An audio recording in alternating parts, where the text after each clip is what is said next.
Anxiety means carrying around 1,000 what ifs that other people don't even think about.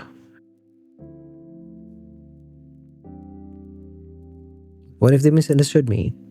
What if I said the wrong thing? What if this goes badly? Most people don't run these loops. They say something and they move on. I replay these conversations 3, 4 times in my head, analyzing every word, building scenarios that haven't even happened. It's exhausting in ways people don't even realize.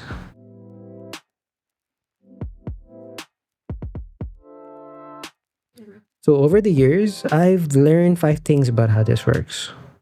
The first is that these what ifs they feel super productive. Like you're preparing for something when you're actually not. You're just creating weight. The second thing I learned is that they multiply when you're tired. Anxiety feeds on exhaustion. The less sleep you get, the heavier the what ifs become. And the third thing that I've noticed is that most of them never happen. I've actually tracked this. Maybe 1 in 20 what ifs actually occur. The rest is just noise. The fourth thing I realized is that asking what if feels like control. If I think everything through, if I plan the scenario properly, I can be surprised, right? But surprises still happen anyway. And now I'm exhausted before it even does. The fifth thing I learned is that most people don't even notice what you're anxious about.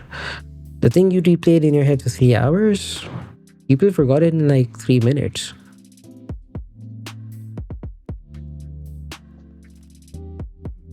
Over the years, I've tried everything that people recommend. Like, for example, just don't think about it, or stop caring what other people think.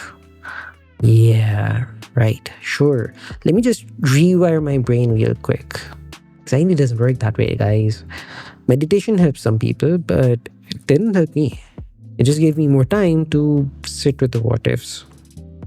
Yeah, not a good place to be. Most advice, it treats anxiety like a switch that you can flip. It's not a switch, really isn't.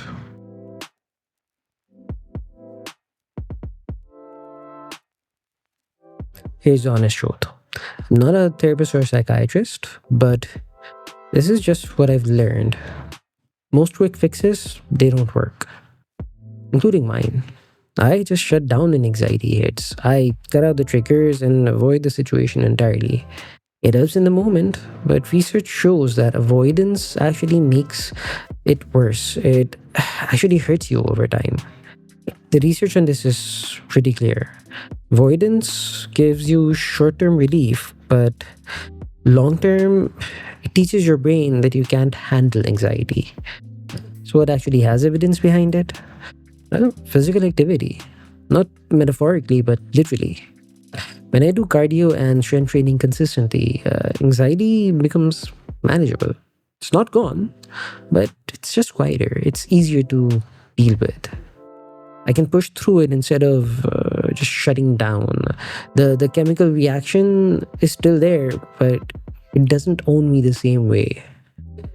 Another thing that helps is cognitive behavioral therapy. CBT with the certified therapist has helped some people that I know as well. It retrains how you respond to the what ifs. Science backs this up. Exercise, time outdoors, consistent sleep, CBT, the boring stuff actually helps counter the chemical reaction going on in your head during an anxiety attack. That's it. If anxiety is interfering with your life, seek professional help. Not because there's something wrong with you, but because they have the tools that can actually help you.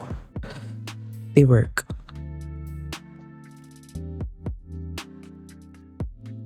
Anxiety doesn't disappear, but your capacity to carry it does get stronger.